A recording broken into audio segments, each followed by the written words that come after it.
Bonjour.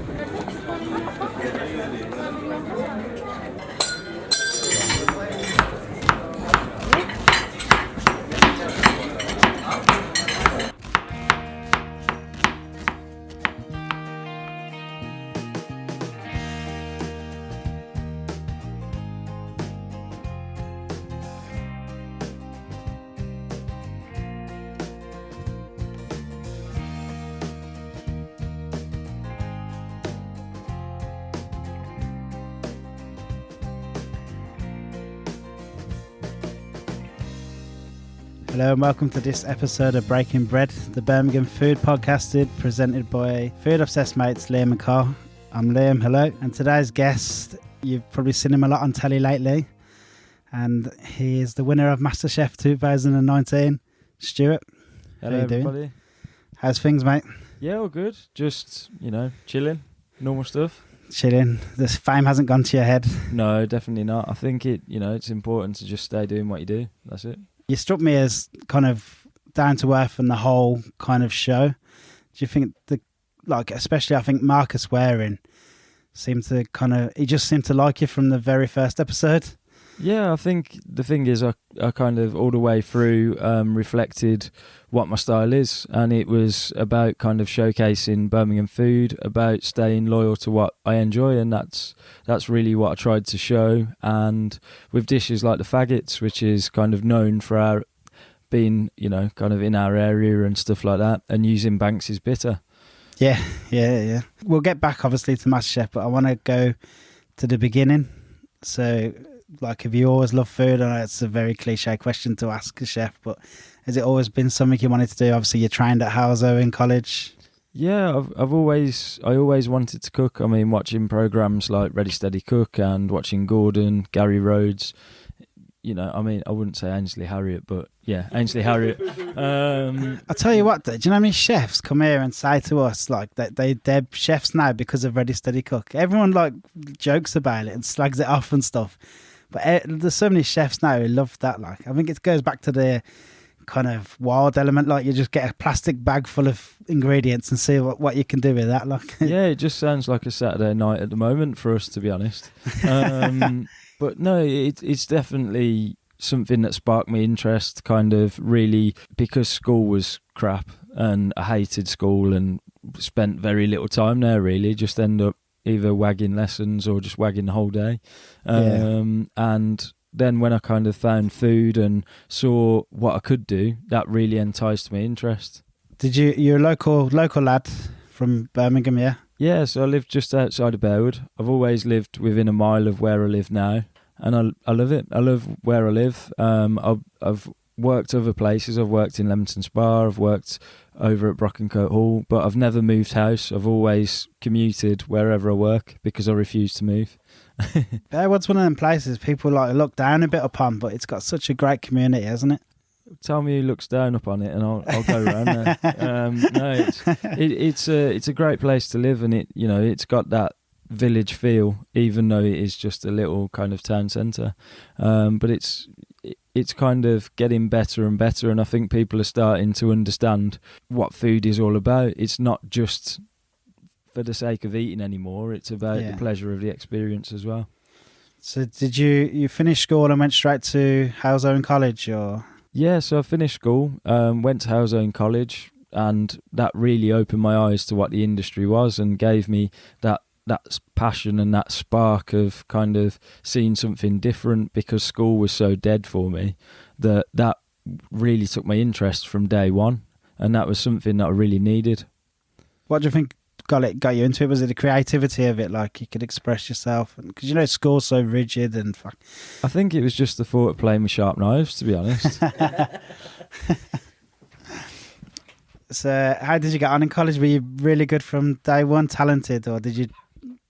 Yeah, I mean, some of the people I went to college with, i.e. Biddle, would say that he carried me through college, but no. I mean, there's two types of people in the world, isn't there? There's the people that are naturally talented and the people that are talented through hard work, and I'm definitely the latter one. It's a case of you just kind of find what you want to do and you put as much hard work into it as you can until you start to get better. And that really was the case with me.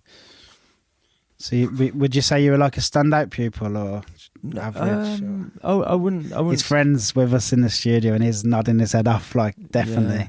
Yeah. No, I wouldn't say I was a standout pupil. I mean, it was something that I really kind of took an interest in. So then that made me stand out, I guess, from just, going home and looking at chefs and looking at what they were doing, dishes, and just researching recipes, cooking at home, things like that. And that really started to create a divide between me and the other people that were in my class, and the fact that half of them dropped out before we even got through half the year. So Did you cook much at home? Yeah, I used to cook a lot at home. I mean, I have mentioned it a few times. I won't mention it in too much detail again, but my mum wasn't the greatest of cooks. There's only so many times you'll get away with saying that about your mum, so. Yeah, but I'm pretty sure she won't listen to this one. She doesn't know what the internet is yet, so it should be all right. Well, I hope she doesn't, because she's going to kill you. Yeah, exactly. Well, at least I won't be able to do it again if she does. Once you finished at Hales Owen, where did you go straight to Simpsons or? No, so I finished. It was quite a long journey to get to Simpsons even before that, and a few kind of bumps on the way. So Hales Owen College was great. That kind of set me up for the industry, and gave me the right kind of ideas and stuff of what I was going to be going into. I did a competition at college, and the head chef from Jamie's Italian at the time, Gareth Howard, came in and judged the competition, and he said, kind of based on what he saw, even though I didn't win the college competition, I'm not bitter about it, but still remembers it. Yeah. How many years later? I mean, I should have won. Should have won. But what did you cook? Do you remember what you cooked? I can, but I'm not telling you. No, he came in and he kind of said, you're the one who has the most passion, and if you want a job's available, come over, have a chat to me. And I was like, wow, I'm going to work for Jamie Oliver, and it's going to be amazing. I walked in, did my trial, and they were like, we've got 400 booked for lunch. And I went, a little bit of poo come out, and then baptism of fire. Yeah.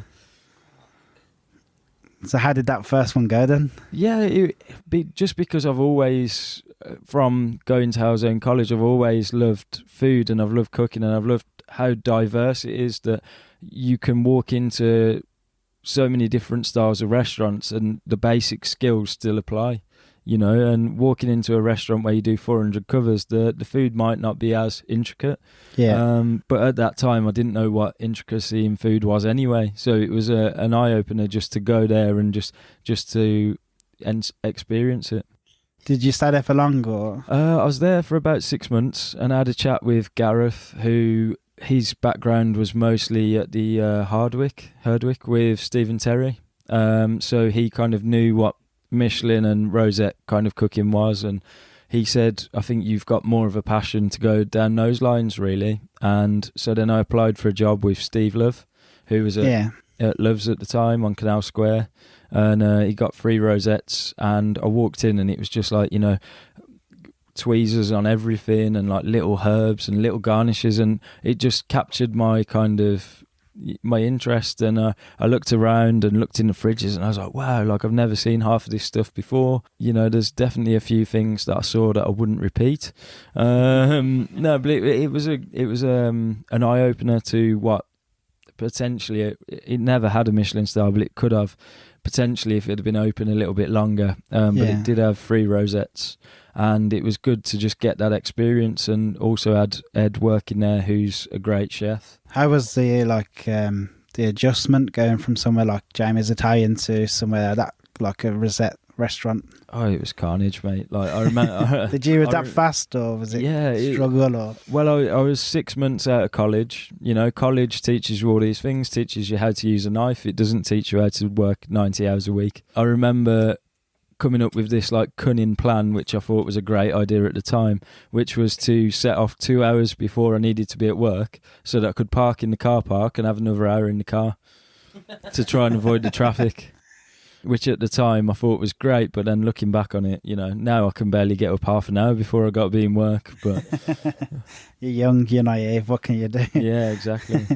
So did you stay there for long, or? So I was there for about 6 months, and I'm quite honest about it. I think in this industry you have to be honest, and you have to be honest with yourself when you aren't coping with something. And it was a real difficult time for me because I was 19 years old. I was working 90 hours a week in a kitchen where there was just 3 of us. One of them was the owner, so he wasn't going to do his own washing up. So had to run 2 sections in essence and do the pot wash as well, whilst doing 90 covers. So did you eventually walked away, or? Yeah, I'll be honest, I kind of said to him one day, like, I'm not coping, and his answer was, well, you just have to get on with it. And so I decided I'll grab my knives, I'll go, and it's not the best decision I've ever made. I wish that no one would ever do that to me. Yeah. But at the same time, you have to be honest with your own kind of feelings. And if you're not feeling it, and if you're not coping, it's better to walk away from a situation you can't handle than to try and suffer it. Was there any part of you that thought maybe I'm going to go and do something else and step away from chefing altogether, or? I mean, I don't like to speak badly of other people, but I think it definitely still is a driving motivation to this day that when I did walk out and when I did turn my phone on the next day, of course I was expecting abuse. I'll be honest, if someone did that to me now, I'd give them a load of abuse. Yeah. But Steve had texted me and said, well done, you're going to be flipping burgers for the rest of your life. No way. And that was something that to this day still spurs me on, and it will spur me on forever to kind of defeat that kind of thought that I'm going to just be stuck in a dead end, because I'm not. No. So would you say that sort of ignited your ambition to prove him wrong almost? Yeah, I think there's a lot of things that have ignited my my sense to achieve, because one, being a Brummie, people sometimes look upon us as if we're not like second grade citizens, and we're not, and that's something that drives my ambition. It's people that doubt you drives your ambition, and just to provide for your family and to be the best at whatever you can be, and that's what I've always tried to do. So where did you move to from there? Like, were you off for a while, or did you take a break and then try and dip back into it? Or kind of like I say, I grew up in a working class family, and I can't afford to go to my dad and say, oh, I've lost my job, so I just had to quickly try and cover it over and find another job as quickly as I could. And from there I then went to Brockencote Hall in Worcester, in which I did I started as a commie. It's a bigger brigade kind of, and that gave me that security, that feeling of that there's more people here than just me that's liable for the bollocking, because at Loves I was always the one that got the bollocking, because above me was just the sous chef and the owner, so there's no one else in no the one firing else line. taking the black. Yeah, exactly. So then I went there, and it was a lot easier. It was a lot easier to transition into this like fine dining kind of chef, I guess. Brilliant. How long were you there for? So I was at Brockencote for 2 years. So that was at the time when Adam Brown was there. So Adam Brown was big into like foraging and into using, real great produce, which is something I hadn't experienced before. Like, I hadn't grew up eating amazing produce, so seeing fresh scallops come through the door every day, fresh razor clams, lobsters, crabs, turbot that was 10 kilos in size, this is like proper top-end cooking, and that was something that really, again, opened my eyes to what cooking really was. And did you move up the ranks there at all, or did you stay at the same level? Yeah, so I started off as a commie, then moved up the ranks to senior chef de partie, to the point where I was kind of running most sections, bar the meat and fish, which was always done by a sous chef, pastry included. As part of the kitchen, you had to know the pastry as well. There was no pastry chef, it was just a CDP on every section. That's quite a big move in 2 years as well, so you must have had a natural talent straight from the off, really. I think it's always a case of that, because I'm aware, and I've always been aware, that I'm not naturally talented at it. I'm the one that's willing to work the hardest. You're there, you put in the hour, you're there before everyone else, there after everyone else. Yeah, not always before. I mean, definitely, the one that tries to just battle it out to the end. And almost at some points in my career, especially when I was younger, I was too stubborn to ask for help. I would just try and get on with it. And then, as I've got older, I've realised it's a team game. It's not a one one player game. Yeah. What were the hours like there? Were you still doing 90 hours? No, I think realistically the hours were about 65, 70 at the most. During the summer it can be a bit of a wedding venue, so we would get Saturday nights off sometimes. So actually it was a bit of a jolly sometimes, and it was great. Oh, right. Nice. So where did you go next? And why did you leave there? So I left there because for probably the second year that I was there, Brockencote was highly tipped to get a star. And I was like, this is something I really want to do. I want to work in a Michelin star restaurant. So I stuck it out for the second year. And because I thought, it's not going to hurt, and I'm getting great kind of training off these guys, these chefs that work there. Because at the time when I started, Adam Reed was there as well from the French. So there's been some great chefs pass through there, and also Simon Hay, who's the exec chef of the whole group. He's a brilliant chef. Like, he was sous chef at Le Manoir back in the day when he was 25. So there's a great potential for people to learn in that kind of environment. And so then when we didn't get a Michelin star, I thought, well, that's something I really want to learn. I really want to go. And I looked around in Birmingham, and people always talk about Luke at Simpson's, Luke Tippin, as being the kind of gentleman chef and being someone who really nurtures talent. So I just kind of rang up on the off chance and said, could I speak to Luke Tippin? And said, he's out at the moment. He's gone home for the afternoon because he's an absolute ledge. And what he does, he goes home in the afternoon, feeds the family, comes back to work. Oh, wow. But when he did get back, he actually emailed me and said, if you want to come over tomorrow and we'll have a chat. So I went over the next day, kind of explained my intentions. He had already spoke to Steve Love about me. And, of course, like anyone would if you walked out of a job, he had said, don't touch him, blah, blah, blah. But Luke, the kind of gentleman he is, he said, no, I see something in this guy and I'll get him in, give him a go. And obviously I've not lived like an angel my whole life. Like, we did get in a bit of trouble when we were kids and teenagers and whatever, and that kind of follows you, doesn't it?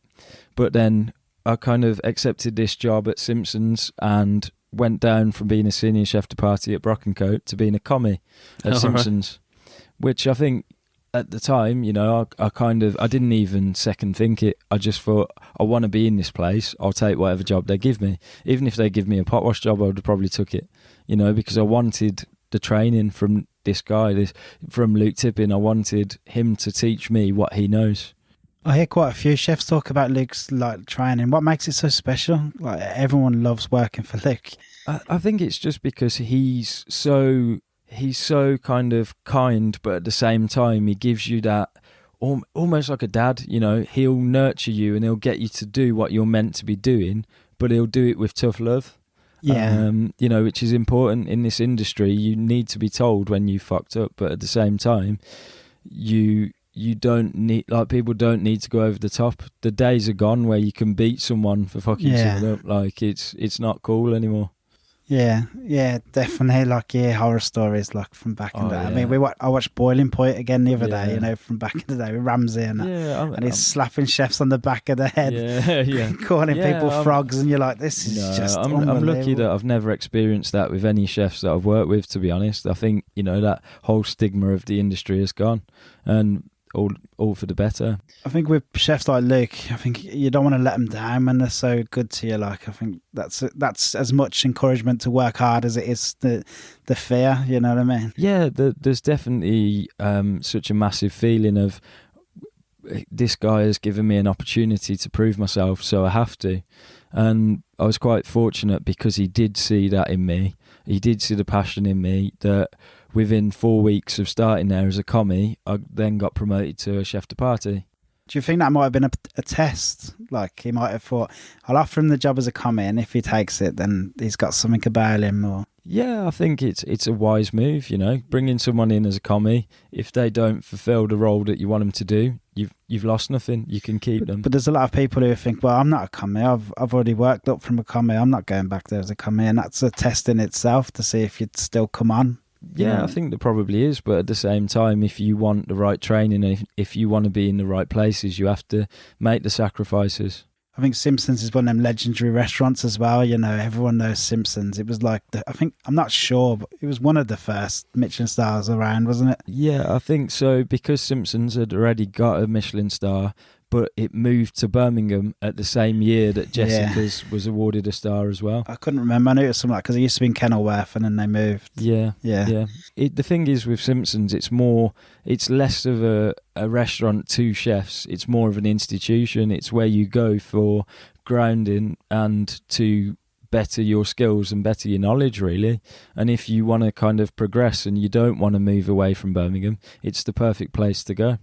Yeah. I mean, it oozes class even as a customer. Like, it's an unbelievable place, and the food's next level. Like, it's brilliant. But it's got such a talented kind of brigade there as well. Was it the same when you were there as well? Yeah, there was some great chefs when I started there. You know, there still is. Like, Leo was there when I started.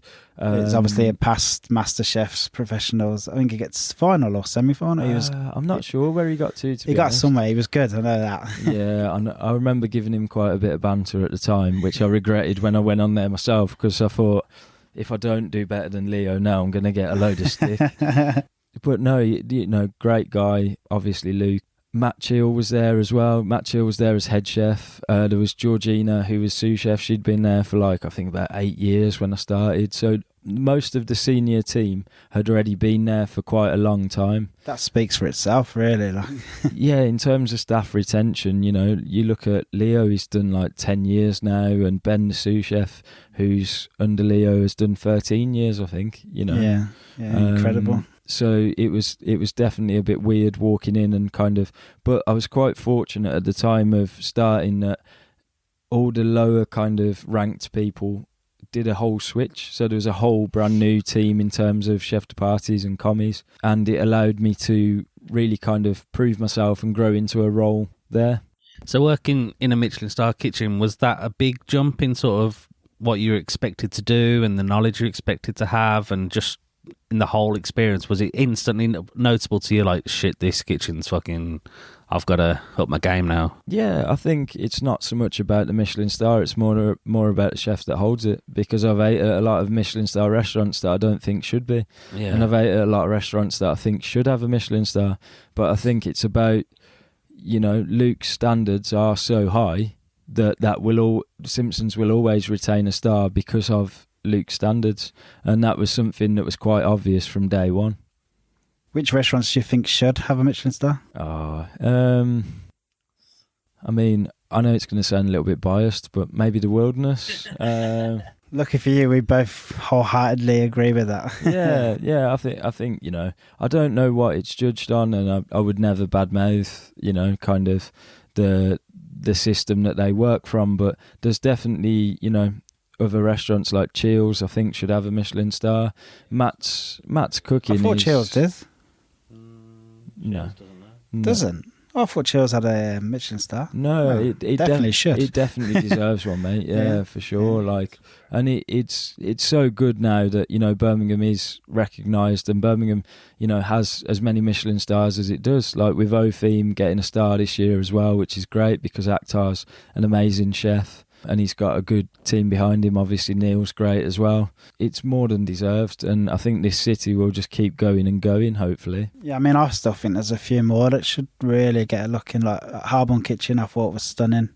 You went to Folium. Folium's fantastic. Really impressed with Folium. Really nice. What do you think is about Birmingham compared? Because you look at Manchester and Liverpool. There's one in Manchester, none in Liverpool. What do you think it is about Birmingham that's just spurred this just amazing restaurant scene and just the amount of stars we have here now? I think going back to what we talked about earlier, and it's the training. It's working under people that have really high standards and just trying to mimic what they do, really, without copying their style. Just trying to, you know, progress almost like a homegrown restaurant scene. So could you put it all down to Simpson's restaurant, really? Because literally everywhere that's got a star in Birmingham has passed through them doors at some point. Everyone's kind of had some kind of affiliation with Simpsons, but I think as well it's a lot to do with not only just Simpsons, but Simpsons obviously is a great example, but finding yourself a mentor, someone that can kind of teach you what it's all about and kind of watch you on your journey and tell you when you're going wrong, which is something that, like I said, Simpsons does provide, but there's also a lot of restaurants out there that do the same as well. Is there anything you added to the menu while you were there at Simpsons, or is it all just like, no, you don't add stuff, we had stuff? No, I think, it was sometimes there was a very open feel about it, in which Luke would ask your kind of opinion on things. Obviously, Luke writes the menu, because, and it's something that I do as well, if for whatever reason then something goes wrong, there's no one else to blame. Yeah. You have to take responsibility for it, and if it's hanging over your head, it's more than right that you write the menu, Yeah. But there was definitely that creative freedom to be able to say, oh, I've seen this, what do you think of this idea? And then we would work on it together. It was just more than anything, it was almost hard to keep up with him because he's so creative, and he would just come in off the back of popping home and cooking dinner and be like, oh, I just cooked, I don't know, a lasagna for dinner. Why don't we try a lasagna with, and he's just one of those chefs that he finds inspiration in everything. Yeah. He can find inspiration in the veg aisle in Sainsbury's, So how long were you at Simpsons for? So I was at Simpsons for 3 years, went from commie to I'd say like a junior sous level, and that just give me the grounding, that give me the kind of knowledge and just the kind of idea of where I wanted to be, where I felt my place was in the industry. And from there, I kind of spoke to Luke, and as any great mentors do, he wanted to push me on to the next level. We spoke about maybe going to a 2-star at the time, Champignon Sauvage, and because of things that happened outside of work. So during that time where I was kind of undecided what to do, my partner Tash actually said to me, oh, we're pregnant, by the way, we're going to have a little boy, in which Jack was on his way, so I couldn't go and work in a 2 Michelin star, which I really don't mind. Jack is worth much more than 2 Michelin stars. Yeah. Is that just the hours you'd have to put in, or just it's the distance travelling to it? It's the hours, it's the travelling, it's the money, it's everything. When you go and work in these restaurants, you're committed to almost like a single life. It's quite difficult to have a family and work in that level restaurant. But then what I had to do instead was the complete opposite and go and work in a place that I didn't really want to work, but it paid well, and it meant that we didn't need to worry about all the other things that you actually work for, like keeping a roof over your head, keeping food on the table, which is difficult when one of you isn't working, because obviously Tash had just had the little one. So why not just stay at Simpsons? So I could have stayed at Simpsons, but, I always felt guilty about kind of... It would have almost been like a guilty proposition to say, oh, you need to pay me more money because we're having a baby, But my position isn't changing, but I need more money than probably what the sous chef is on. So I had to go and work in a restaurant called 55 Wade Street in Lichfield. Well, I say I have to. No one put a gun to my head. But, I feel like afterwards they might have done. It was an eye-opening experience. It was, partly my own fault, but partly the guy who owned it, he wanted to replicate something similar in style to what Simpsons was, but had no idea how to do it, had no idea how much budget you would need for it. And then would come to me on a Saturday night and be like, you'll be all right on your own, wouldn't you? For 100 covers with like pre-theatre menu and an a la carte menu. Oh yeah, I'll be fine, mate. Don't worry. So that didn't last for very long. I'm starting to feel like this interview sounds like me just going down a really big slope. There is some good bits coming. Don't worry. Yeah, it takes a turn. Yeah, so that was kind of, obviously not a great moment again. Like every time I kind of, and I guess it is kind of being young, that I felt like I was making a good decision. Sometimes it wasn't. And sometimes as well, at the time I definitely thought, oh, why didn't people tell me not to do this? But then I look back on it and people did. But I did it because I was young and I was like, oh, I know better. Did you at least learn from these kind of little blips and mistakes? I think you learn from everything. I think you learn from, every part of cooking that you do. You learn something new, whether it be about yourself, whether it be about how to cook. how to run a restaurant. You learn about everything. And because, that wasn't working out, I then kind of spoke to actually a guy that was my college lecturer at Howzone College. And he's a investor in the Wilderness, part owner of the Wilderness. And he said to me, well, I did miss a slight bit of the story. He said to me, why don't you go and have a chat to Alex? But before this, I'd actually had a chat previously with Alex before, and I said, no, I'm going to, somewhere like Champignon Sauvage. I'm going to work at a 2-star. I don't want to come and work for you, blah, blah, blah. And I was probably a little bit... Was it as abrupt as that? Yeah. It definitely probably was a little bit ungrateful at the time. Lucky enough, Alex is fairly thick-skinned. Yeah. Oh, definitely. If you know Alex, he's got a skin like a rhino, I won't say he looks like one too, but if he's listening, Oh, mate, he proper mugs you off in the chat with you. Really? I'm only messing. We'll have to bring the mics out. We'll have a fire in the booth. No, it's, I kind of declined his offer at the time, and I guess I was a little bit rude, and again, a little bit naive, young, and kind of had my intentions in my head. You don't really think about what if something changes.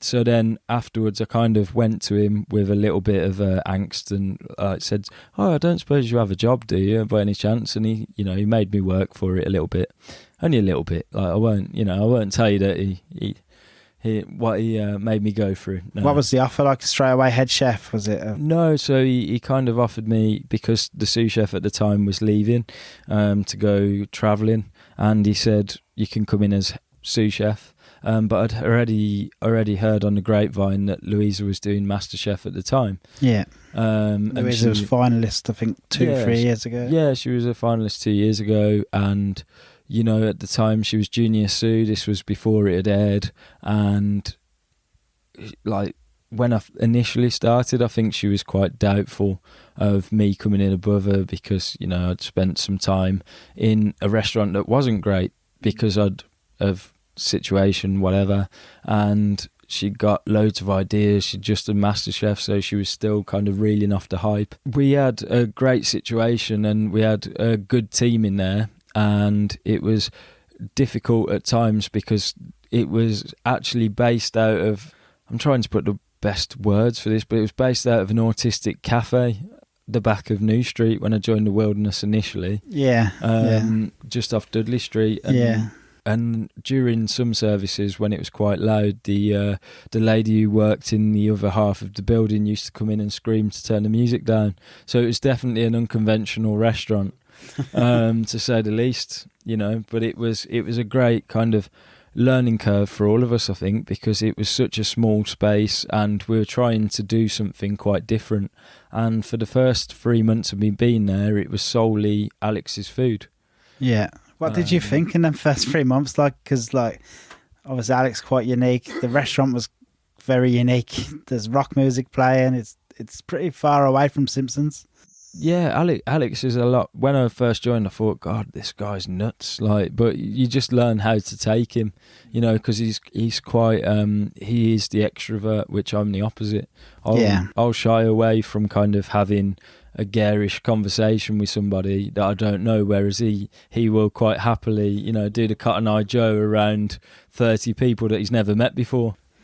So, but I mean, like food-wise as well, it was quite different to Simpsons as well, wasn't it? Really? Yeah, it was using some classical techniques, and just I think a lot of it was for the shock factor. I don't think he minds admitting that himself, that a lot of it was to draw people's interest, like using ants on a dish. Yeah. And it worked. It got national press. Yeah, exactly. Yeah, he's definitely a clever guy. There's no doubt about that.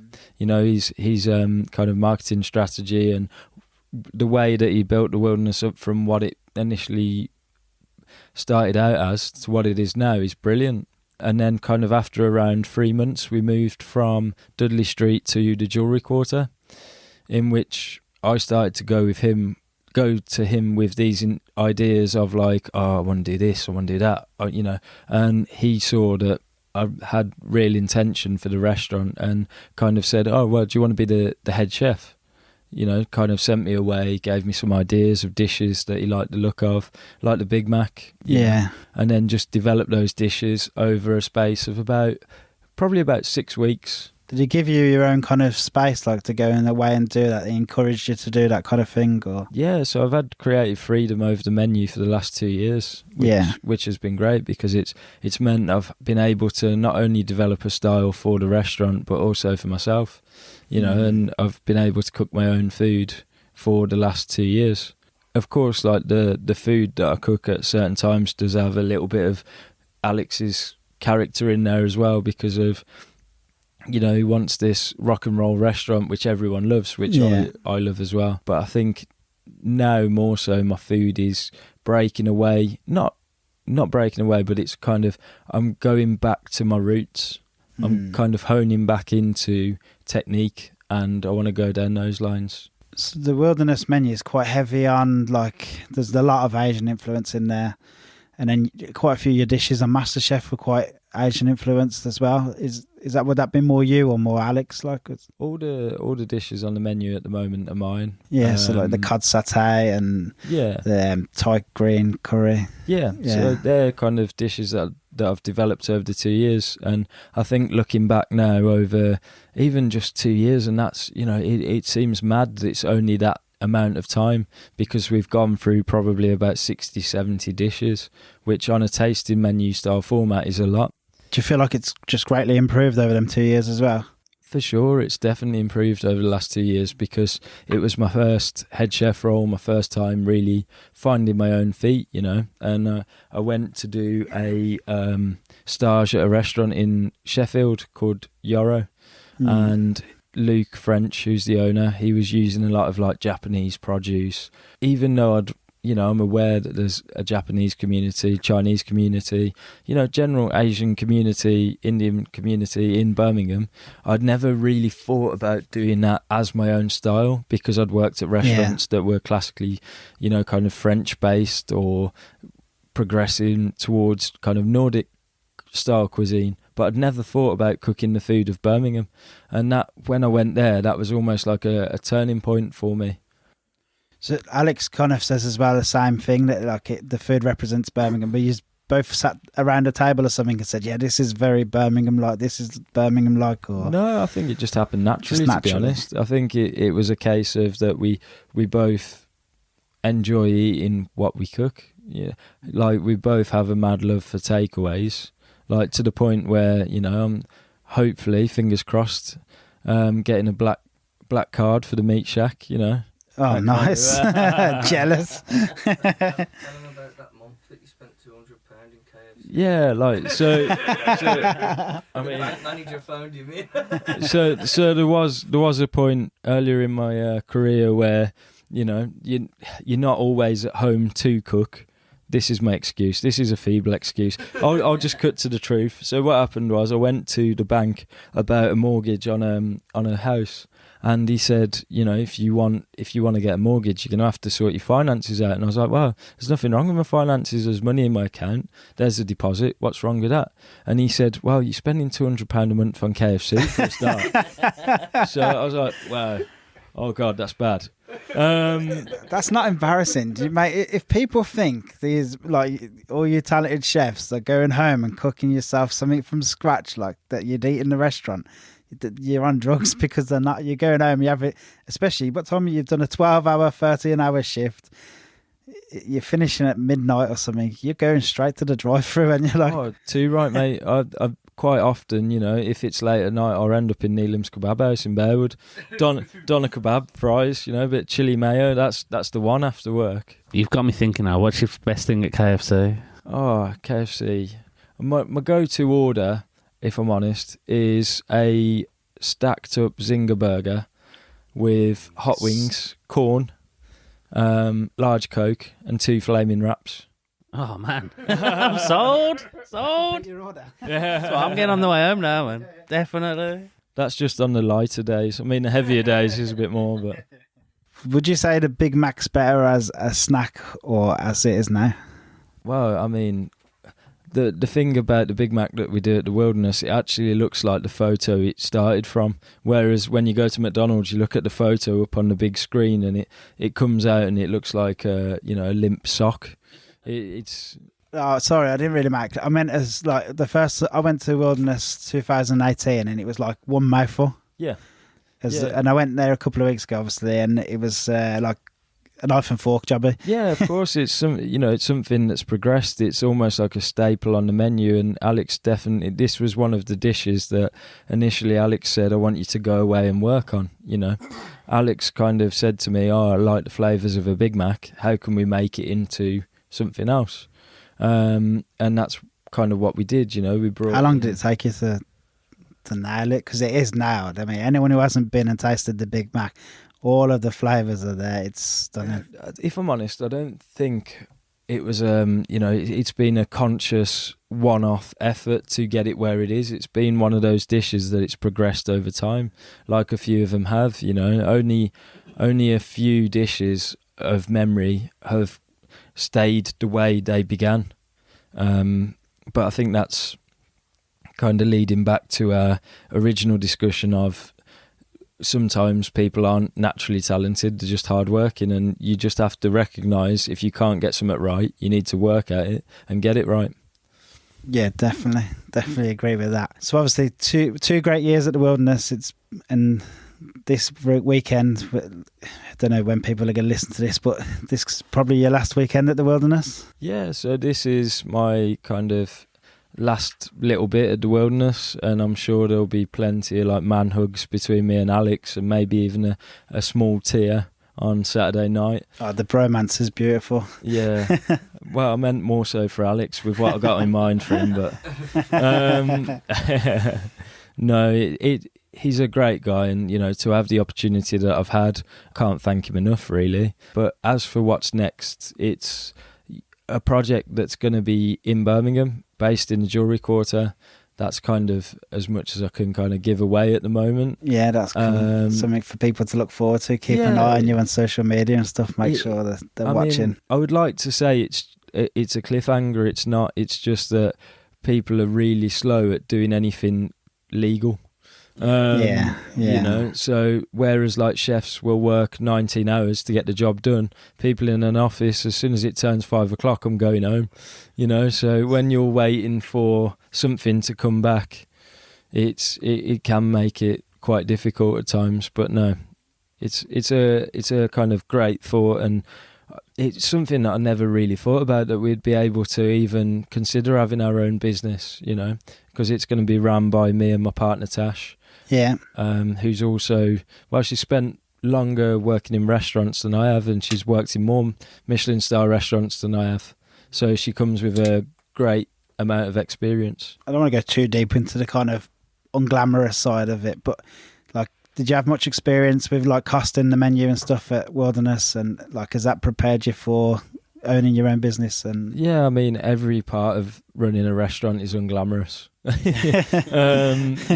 I've seen some terrible sights.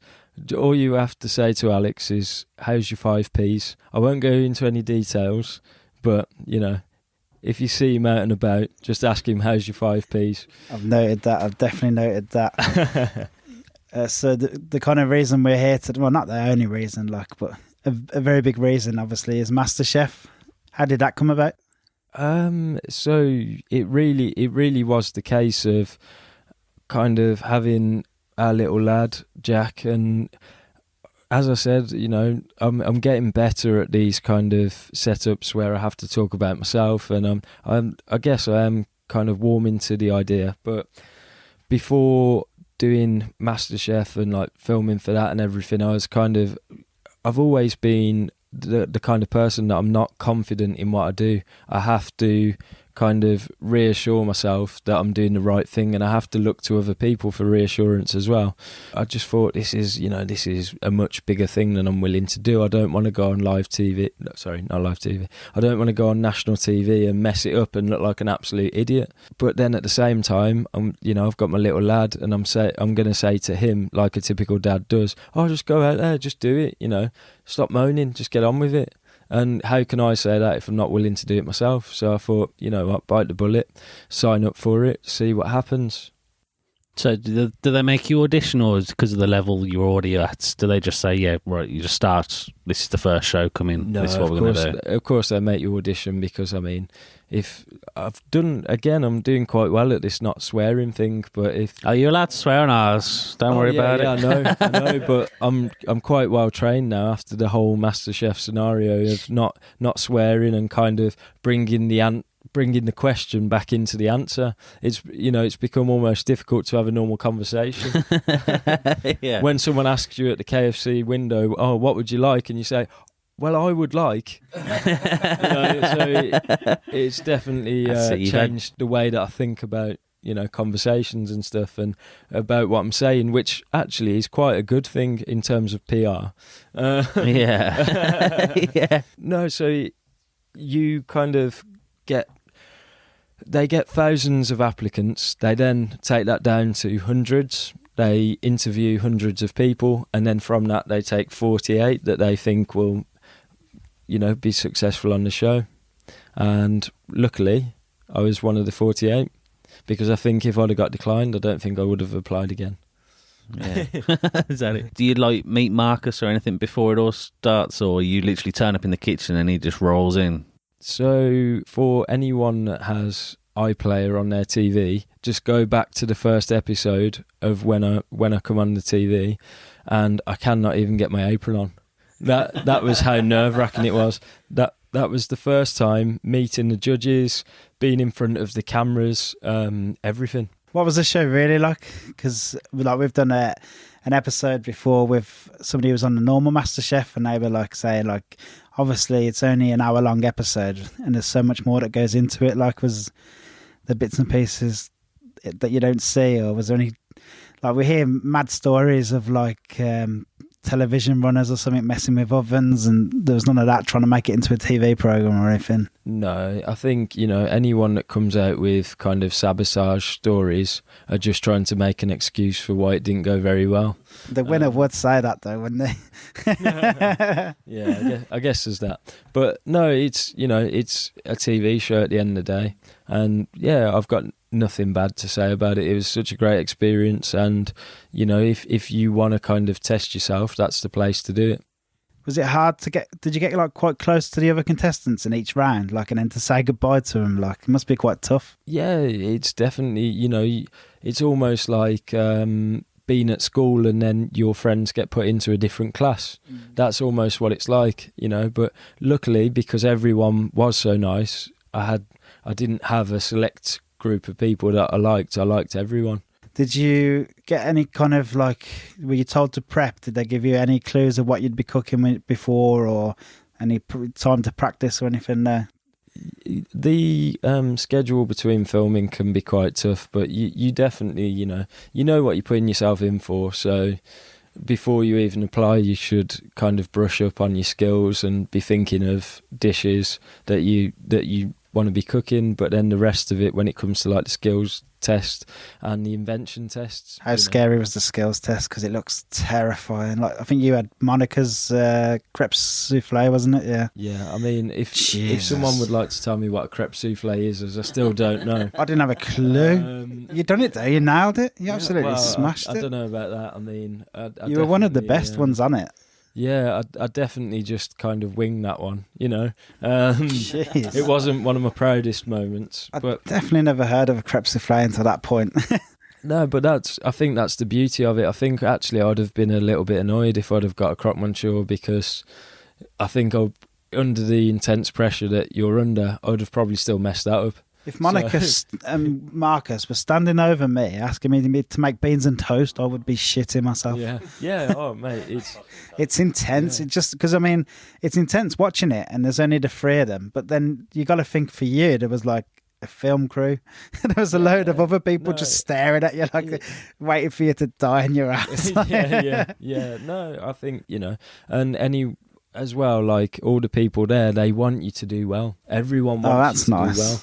Because that no one does anything to make you do anything differently to what you normally would. It's all on your own kind of skill set and all on your own abilities, really. You're lucky, because if I was on that like set, I'd be going into the green room going, "You want to see this skills test? No chance, mate. You got no chance." Just trying to shit them up a bit. Yeah, no, it's a really good kind of setup, and everyone's really friendly, and it's just a great place to kind of get an idea of what you're capable of. I think it's quite funny in that first episode. You kind of, I don't mean any offence with this, because obviously we know you go on to win it, but you kind of scrape through that first episode. Yeah, I think if we asked you then, how far do you think you'll get? I don't know if you would have said, "Oh yeah, I've got a good chance here." No, from day one, my mindset was just get through round one. Yeah. It was kind of like get through round one, and you can just about get by in the industry. Would you be just happy with that? Was that what your aim was going into it, or was it? Are you quite competitive? Like, you don't strike me as competitive. I guess I'm secretly competitive in a way, in my own way. I'm almost more competitive with myself than I am with other people. I want to just keep pushing myself. I don't really take too much interest in what other people are doing, but I'm definitely quite hard on myself and try and get things right. So that's why the first couple of rounds, the first round was quite hard for me. And it was definitely a confidence thing. Like, the first round was definitely because I was so unconfident in what I was doing, in kind of myself and my abilities, that when I got through that round, I almost had to give myself a short, sharp slap, like just get on with it and show them what you're actually made of. Stop trying to, be nice and just go for it. Do you think that attitude helps though? Because you see a lot of the ones who come in and they're very cocky.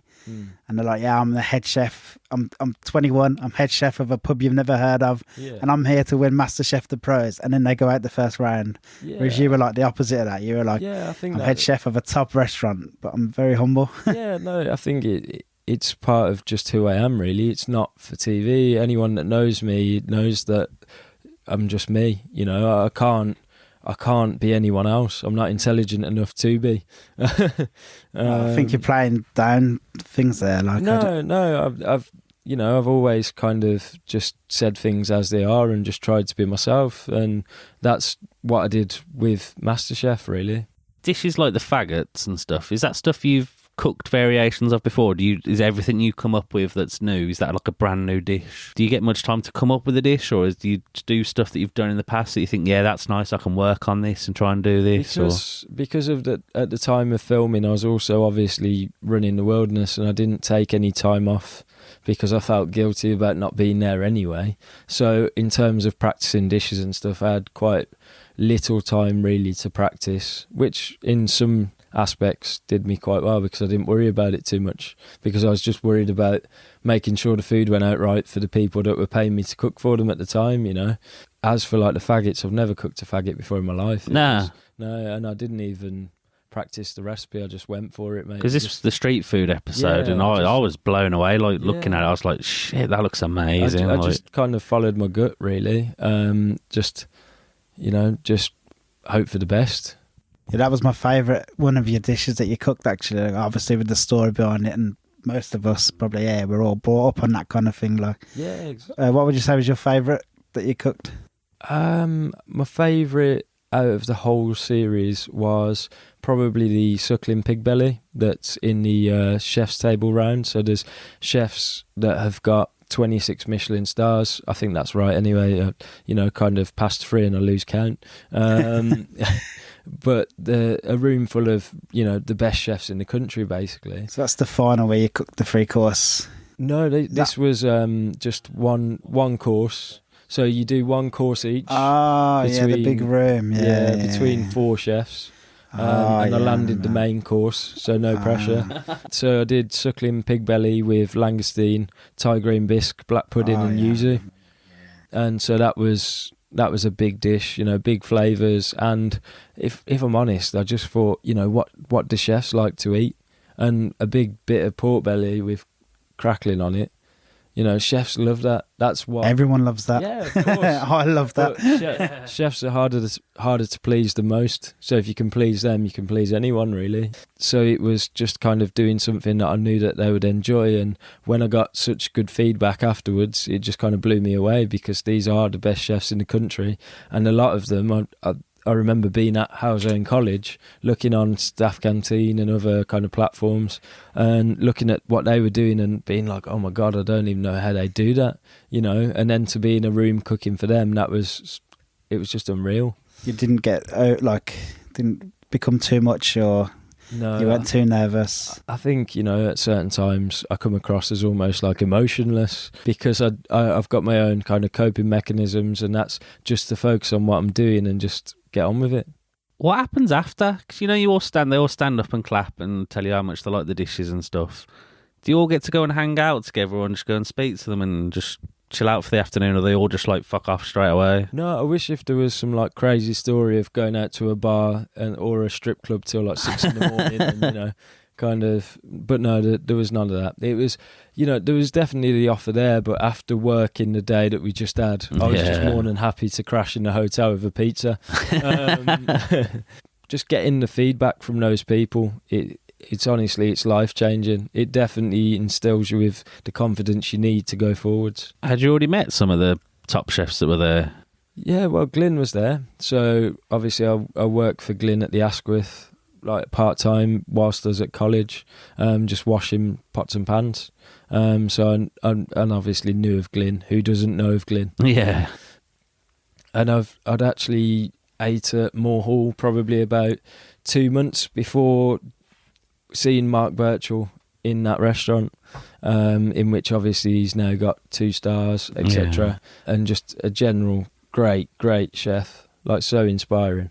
So do you know which chefs are going to be there before you start cooking? Do they tell you the list, or do you just like walk into the room and like, oh fuck? It's just really a case of walking into the room and going, oh fuck. Like, oh, so you're here. Okay, everyone's here. Brilliant.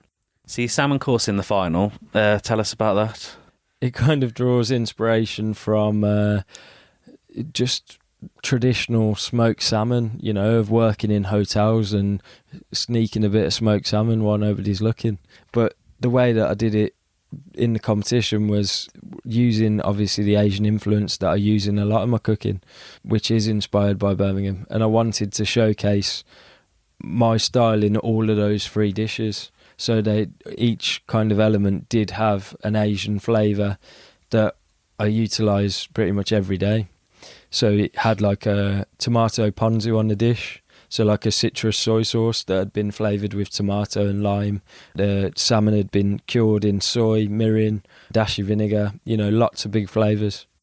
Do you feel like the process of MasterChef has made you up your game even more than you were before you went into it? Yeah, it's definitely kind of changed how I look at food.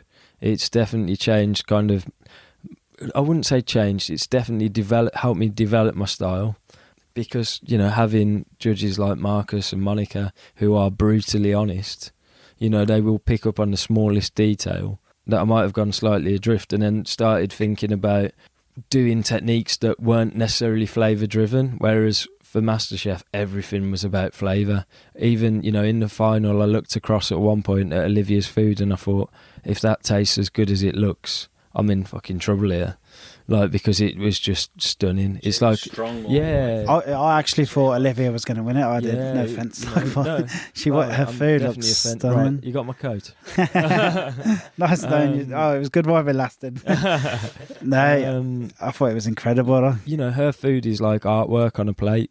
You know, but I was just lucky that I packed so much flavour into the dishes that they couldn't taste anything else afterwards. Did you always know what you were going to cook in the final, or? Not until about 3 days before, no. It was definitely just kind of, let's do this. Let's kind of... So did you get much practice? No, or I mean, for the final, I practiced twice before. So once was an untimed run. It was just kind of practice and see where we're at with flavours and how the dishes come together. Tash come over, because I actually practiced it at the restaurant, and she said that's the best like one of the best plates of food I've ever had in my life when she tried the salmon. And I thought, like, no, she's got to be like, you know, just saying that to build my confidence kind of thing. And, you know, as anyone that knows me knows that I'm not big-headed in any kind of sense. And when I sat down and ate it, I was like, fuck, this is really good. I could be That's doing on the it menu later. now, isn't it? Well, it's the soy-cured salmon with the dehydrated skin. Yeah, so the garnish has slightly changed just because of the season. But Yeah. that salmon was the OG, the Masterchef kind of dish.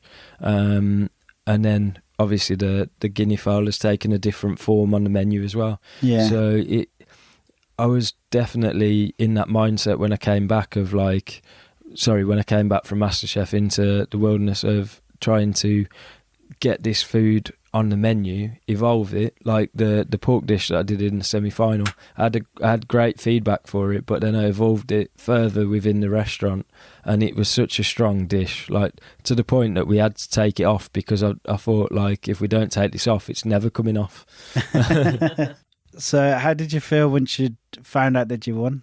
Did they tell you, they don't pre-warn you or nothing? Is it literally like it is on telly? Yeah, They just it's an honest reaction, mate. Yeah. It's, you know, like, I think that's the most shocked I've ever looked in my life, because I really, really, really didn't think it was me, which, you know, you can really see in the episode, because when they announce who's won it, I actually glanced across at Olivia getting ready to congratulate her based on what I'd seen, and they said Stu, and then I was like, who? Who's this guy? Oh, it's me. You know, like, and that was like, wow.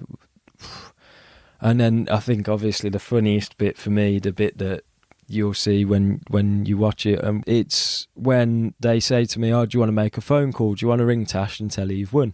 So I rang Tash and said, oh, guess who just won MasterChef? And she went, oh, that's nice. I was like, all right. You're going to congratulate me then? And she said, well, I would, but I'm in M&S. And that was it. Well, that brings you straight back down to earth, doesn't it? Like, So if anyone could have been worse. She could have said, well, I knew Olivia would win. I thought she was great. No, I mean, if anyone wonders where the grounding comes from, there we go. Yeah. Did you tell your son what did Oh yeah, Jack's been watching me the whole way through, and you know, he's to the point where he even says to people, "Daddy's on the telly," and they're like, got no idea what he's on about. They're just thinking he's making something up, you know, because obviously he's 2 years old and he's kind of, you know, talking a lot. He's experiencing new things, and when people say, "Oh, what does he mean, Daddy's on the telly?" and then I have to explain, and they're like, "So you're off the telly?" and I'm like, "Yeah." Like, for me, it doesn't feel like this amazing big thing. Of course, you know, I feel so proud to have won it. I feel like it's such a great experience, but at the same time, I think people think that I'm going to be a lot different to what I actually am in real life. I don't think you're the kind of person that would get changed by the whole kind of TV thing. Like, I think you can. I think why so many people love you on the telly is why you just seem normal, like you seem like you're being yourself the whole time, which is really nice. Like, you know, I mean, I said to you before we started recording, like, nothing's really changed for me. Like, yeah, I've been on the telly, but I still drive the same car, still live in the same place, still eat the same food, still spend £200 a month at KFC, you know. Was it hard to keep it a secret? Obviously, because not live, so it was filmed a little while ago. So you've been working in the restaurant since, and you've been keeping it a secret. Yeah, it's always difficult to keep secrets. I mean, this industry is renowned for gossiping. Mate, I've never even realised until we started doing this podcast. Myself included, you know, I love a good gossip. What about your son, though? I was kind of thinking of your son, because I thought, like, if I was on telly back a few months ago and I told my daughter I was on and I'd won something, my daughter would be going to anyone that she'd ever met saying, my daddy's on the telly and he's won MasterChef. Yeah. Well, luckily, because he's only 2, he can't put the 2 together yet. He just tells them one at a time. So, you know, it's kind of easily deniable. No, it's great just to have this kind of secret out there now, and just to be able to embrace it and get people's support and feedback, because it's really nice. It's so nice that, and it's something that I've been consciously trying to do, and I know it's only a small thing, and, you know, I'm not making a big deal of it, but if someone messages me on social media, I try and message back. Yeah, straight away. I mean, that's why this podcast come about, because I think we put a post up and straight away you message to say thanks. I was like, that's nice. Because the way I look at it is, people are taking their time to kind of support me. So I want to react back. I don't want to be one of those people that just kind of reads it and then that's it. Definitely been a few moments where I've had to block people that have messaged me. You're but joking, like bad negativity, like. No, not negativity, just dick pics. Yeah, you know, I mean, I've somewhat found myself as a gay icon, which I never really thought about before entering MasterChef. But yeah, there's been a few people that have requested my Snapchat, which obviously I haven't given them.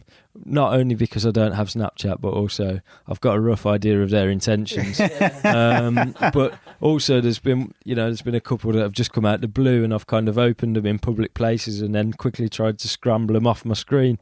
You know, there was MasterChef opens all kinds of doors. Yeah, exactly. There was one where I thought it was actually a veg supplier because it looked like a Jerusalem artichoke. But have you found it in the restaurant since it started coming on the telly? People obviously coming to have a little chat with Stu. How's that been? Yeah, that's great. It's always great to talk to people and for people to be interested in what you do. I feel like that's great. It gives me a platform to show what I do and also, you know, talk about the things that are good about the industry, because too much time gets focused on what's bad about it. You know, everyone knows that you work long hours. It's just a given. Like, no one needs to hear about it. Like, you just got to focus on what's good about it and what's changing and what's important. Yeah, it's good grounding to have. I probably should have mentioned at that point as well that the Wilderness Kitchen's all open plan, so you can see straight in. So yeah, so I bet you were gutted that it was all open plan when it started being on the telly. Oh yeah, it's definitely a case of like, are they staring at me because I've got something on my face, or are they staring at me because they recognise me from MasterChef? You know, and I'm not that type of person to just start waving and then realise they're looking at someone behind me. Which is quite a funny story, actually. I was at IKEA the other week and I was getting some bits because we've just recently moved house, and this lady started, you know, intensely staring, which I thought she was looking at someone behind me. So then I started looking behind me and she said, "You're the guy off MasterChef." And then all of a sudden I was like, wow, that was one of the first ones to kind of recognise me. And then all of a sudden, 3 people off the back of that lady recognising me then came over, and each time I apologised for eating meatballs at IKEA. What's the relationship like with the judges, like Monica and Marcus? Did you get to chat to them much afterwards, after the show, and have you still kept in contact since it's finished? Or? Yeah, so I've actually got Marcus's phone number now, which is great. Jesus. Yeah, I think I've made it. Made it. No, but they're all very supportive. You know, Greg as well. Like he comes across as a great personality, and he is. You know, they're. Sorry. Snapchat. Yeah, that's just all the dick pics raining in. So they all come across as they are, really. They're really great people, and they're really supportive. They just want you to do well, and I can't stress that enough. Anyone that kind of wants to do it but is worried that they're going to get ripped to smithereens, they're not. They only say things because they want you to do better, you know. And there's definitely a case of almost like a mentor style relationship. And as you go through each round, they take more of an interest in you as a person. Well, that's good, because sometimes you think on telly, I wonder if that's what they're really like, because they do come across really nice. You think, I wonder if that's what. So it's nice to hear that that's what they are like.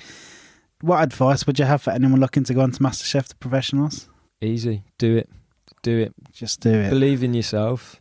And, you know, if you want somewhere to kind of either to hone your style or to create a style, there's no better kind of situation that you can just be thrown in at the deep end and go for it.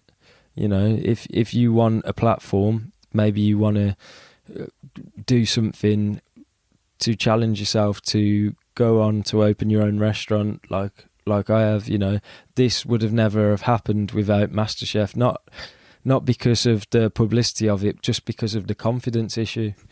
It's got to be one of the best things ever to, well, I know you won't admit it because you're down to earth, but it's a massive achievement. Like, it's really huge. Like, massive congratulations. Like, yeah, man. Thank you. You know, it I guess it still hasn't sunk in, really. It's just just feels like another day. You know, if I don't know what it would take to make me really think of myself differently, and I don't think I ever will, which I think is probably what people like about me. But Yeah, it's a good thing, that is. yeah, I'll always just be who I am, and I'll bring up my son the same way.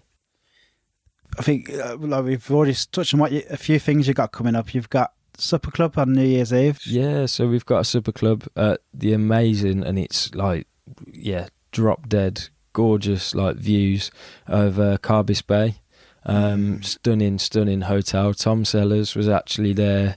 I think it was during the summer, in which he kind of did like a pop-up restaurant by the sea. So they're just recently looking at bringing kind of chefs in to do events, and yeah, we saw Supper Club approach them to do one there, and fortunately they said yes, and then, you know, kind of I got tagged into it as well, and it's going Is that sold out, is it, or is there still tickets? Can people still get tickets? Or at the moment, as we're sitting here today, it's not, but it is picking up traction quite quickly. So if you're fast, you might just get a ticket to that. Yeah, It's a good way to spend New Year's Eve. Yeah, oh, what a way to spend New Year's Eve. I mean, don't quote me on this, but I think there's fireworks nearby, and it's just a stunning place to be. Like, the bedrooms are absolutely nuts, and they all face out onto the beach. Just an incredible place. Yeah, it sounds stunning. Sounds really good. Obviously, you're facing off against another kind of local legend in January. Yeah, it's January. We're going to that. Yeah, I think that's sold out, though, isn't it? The boat with Liam Dillon. Who? Liam Dillon. Who? It definitely got me there. Yeah. No, it's going to be good fun. Liam's a really sound guy, and actually we've only just really started kind of having anything to do with each other, and that's only because of Alex and Liam having, you know, kind of a bit of a bromance. Yeah, they have got a bit of a bromance. Yeah, it's a cool concept, though, isn't it? Because he's done a few against different chefs. Yeah, so. It's a great concept. I mean, obviously, like, you know, it's always difficult to be in that competition style setup when you're sending the food from the same pass, and you're probably helping each other plates. Yeah. So, I mean, if he's listening, I'm not going to sabotage him, but I am going to be keeping a close eye on him. You're there to win. This isn't a friendly match. No, this is a smashed Masterchef. That's the starter, and now he's going for the main. Now, I mean, I'd like to say I'm 1-0, but as I said right at the beginning, you know, after losing that Halzone College competition, which I'm not bitter about, you know, I've got a lot to prove. You kind of just jogged my memory there. There's something I want to ask you. Do you know, Steve, it was Steve, wasn't it? Phoned you up and said, "I hope you enjoy flipping burgers for the rest of your life." Yeah, he texted me. Yeah, he didn't have the courtesy to phone me. He texted me. What did he just say? Quick congratulations. Oh no, as in like he texted me. Oh, just at the time. Yeah, he texted you that. You haven't heard of him since? No, never. Well, you haven't rubbed it in his face and said, "See me on telly, boss." No, I'm not that type of person. I mean, I wish he was. Yeah. That'd be a great story. I think at times, in hindsight, I've definitely had that moment of like, I should probably say this, but no.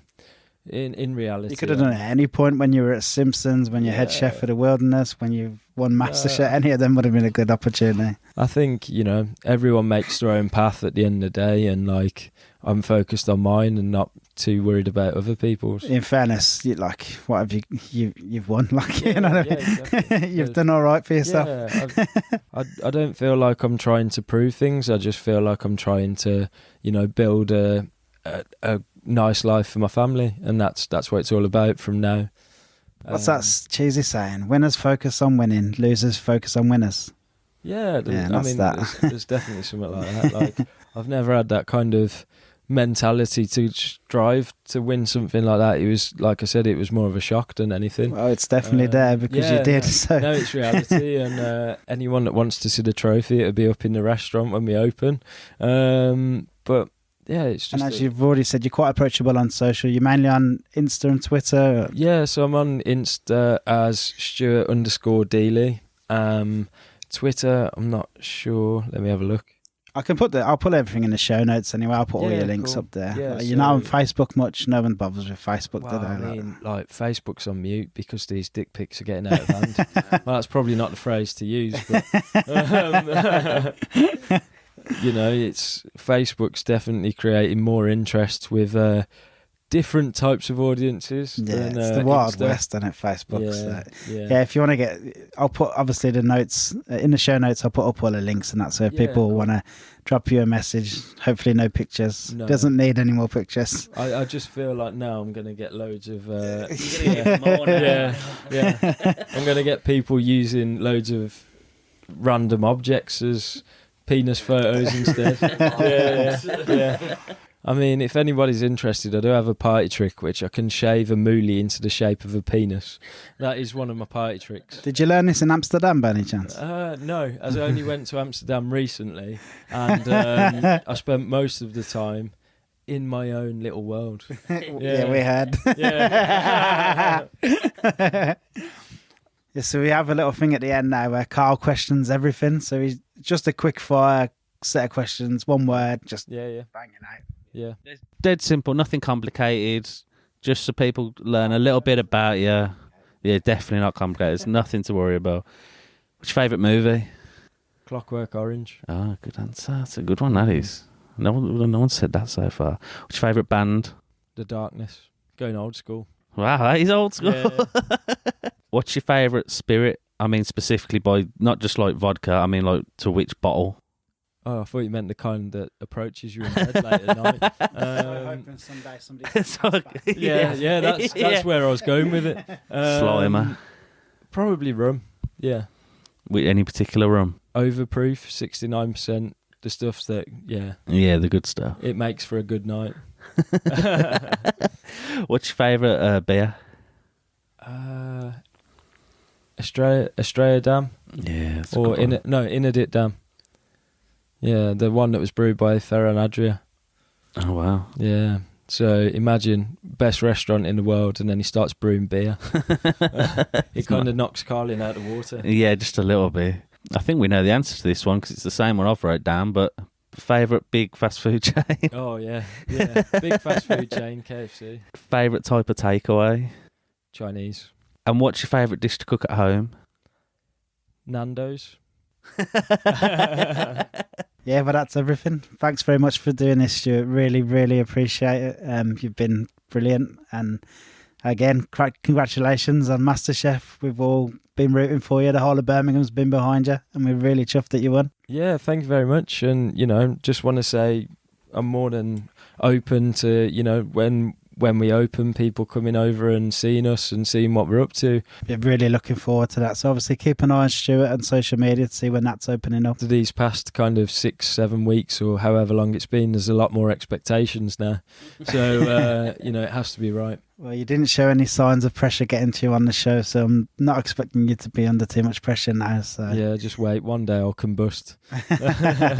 Thanks very much, Stuart. Thanks again. Thank you. Well, that was incredible. Wow. What a story and what a guy. Massive thank you to Stu for coming onto the show. Really, really appreciate it. And thank you also to all of our listeners. We appreciate each and every one of you. We couldn't do the show without you. What's the point? Without the listeners, there's no point in doing it. So thanks very much to all our listeners. Speaking of listeners, a massive welcome to all you new listeners.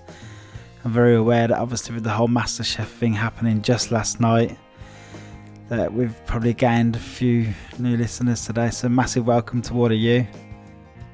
If you enjoyed this episode, why not just click that little subscribe button there. Make sure you don't miss any of our future episodes, especially our next episode, which is out on Friday the 3rd of January. It's a really, really, really big episode for us. It's kind of, I don't want to sound cheesy but it's what we might describe as a kind of dream episode for us. I mean, we were asked quite early on into doing this podcast over a year ago.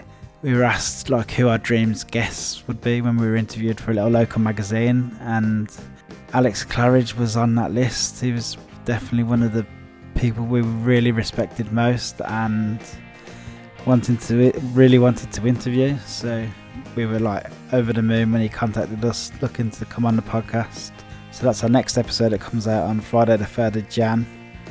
Obviously Alex Claridge, just an absolute legend. Obviously owner of The Wilderness, where Stu was head chef.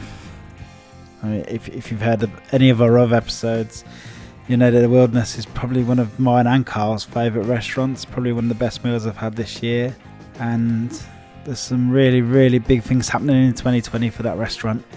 I mean, in January, I think it's early January, I'm not sure if it's straight off the bat, but they're moving into the new restaurant, moving into the old Nocturnal Animals building down on Bennett's Hill. So that would be absolutely incredible. They've got some massive plans for that. Obviously, we talk about that on the episode. Alex gives us a nice little insight into what the new place is going to be like and what to expect, so have a little listen for that. He actually talks about this new Wilderness, he describes it as the Wilderness being the same restaurant but kind of a more mature version of the Wilderness, you know. And I believe our podcast that we've done with Alex is probably one of the most mature and honest interviews Alex has ever done. I think he'd freely admit that. I think he even sent a tweet saying that.